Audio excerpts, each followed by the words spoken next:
The catastrophe became imminent in 1924. The might of Islam's Khilafah was no more. The world cornered the Muslims after depleting our core. They took out their militaries and came knocking on our doors. They began to invade our countries from every shore. They taught us nationalism, tribalism, and our unity was out the door. They made us pledge to useless flags and brought their kufr to our lands. They showed us their culture and we became instant fans. We abandoned our religion and so Allah abandoned us. We broke our deal with Allah within our mutual trust. We were supposed to remain obedient and in Allah place our trust, but we fell into sins and were betrayed by our lust.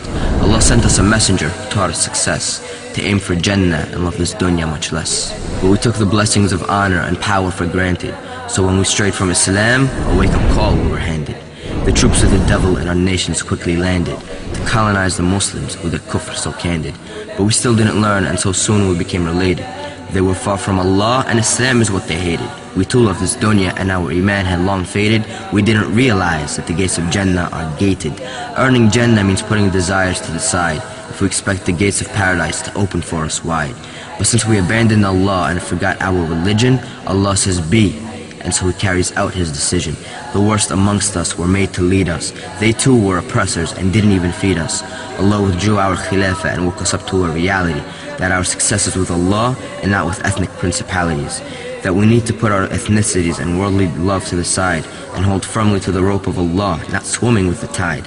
Our return success as an ummah resides in following the Prophets and Sahaba's lives, and learning about and adhering sternly to the Quran and the Sunnah, and implementing Allah's laws collectively as an ummah. To rise back to the top, we must return to our Deen, beginning with our own individual beings, then moving on to our families, communities, and nations, establishing with Allah the best of relations. So let's invest in akhirah instead of over-enjoying life, and be prepared for this means considerable strife. The hatred from the mouths of the kuffar continues to emanate. The time is for jihad, and salam to the believers who participate.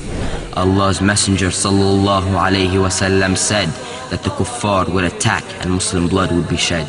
Because we're obsessed with the dunya and abandon jihad, that we love this life and would hate to be dead.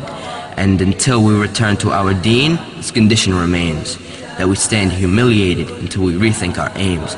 We are here to establish Islam on this earth. So by the will of Allah, let's give Islam a rebirth.